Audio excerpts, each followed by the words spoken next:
Cost of obesity is rising dramatically, with more than half of the Swedish population are either obese or overweight. An analysis from Folkhälsomyndigheten shows that it cost the Swedish society 70 billion Swedish crowns due to the consequences of obesity alone.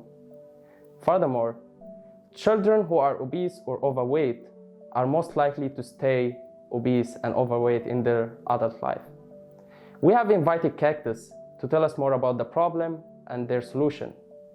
Up to you, Pascal. Thank you, Wael. So, Cactus, as mentioned before, overweight costs the Swedish society 70 billion crowns every year, next to a lifetime of health concerns. What can you tell us about this? Yeah, so there are a couple of aspects to this issue, of course. The first one and the main one, I would say, is the importance of healthy growth in the first years of a life for a kid. Studies have shown that during the first 1,000 days, kids build the foundation for their future development as human beings, right? So that will affect how they are physically developing during their entire adult life. And also then, in the same sentence, how they could potentially develop different kind of diseases. And these are the foundations for these costs that we're talking about. It could be type 2 diabetes, it could be cardiovascular diseases. Of course, also that people with obesity tend to, for example, not work as long. There could be earlier deaths. It could be tax money that don't come in because people can't work. There are a lot of aspects to the costs, right?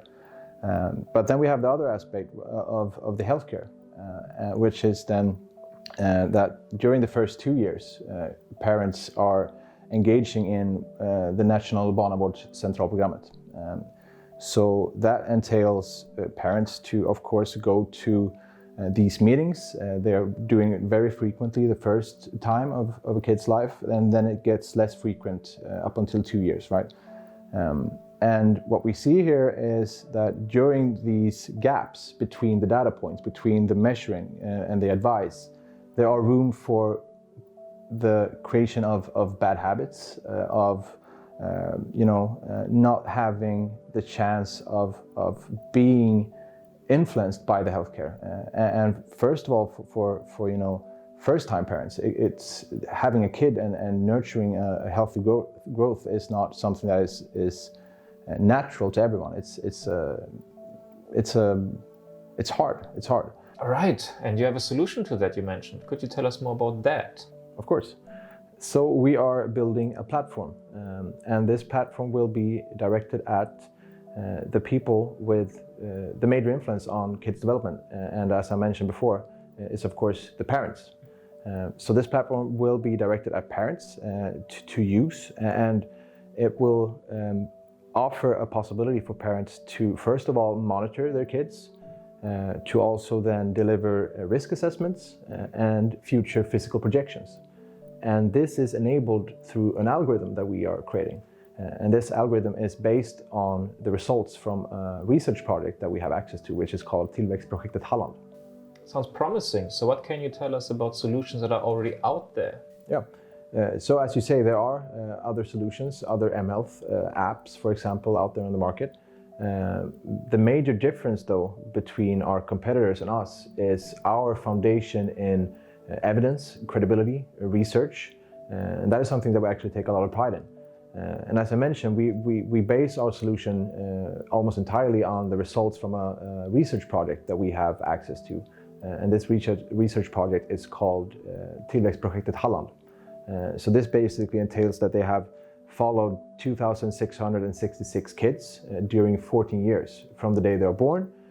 They have collected a lot of nutrition data, growth data, also information from the parents. And this is all summarized in a very extensive database. And this database is the foundation for the algorithm that I talked about earlier. And this algorithm, as I mentioned, is enabling us to create these unique solutions within our app. And especially then the prediction system that we have. So basically we will offer parents a way of actually viewing the future physical development of their kids based on then correlations historically drawn from this database and implemented through our algorithm. Right, and how do you make a sustainable business out of that? Well, it's pretty basic actually, right? So we have our solution centered here, we have our algorithm, and we have parents on one side, and then we have the healthcare system on the other side.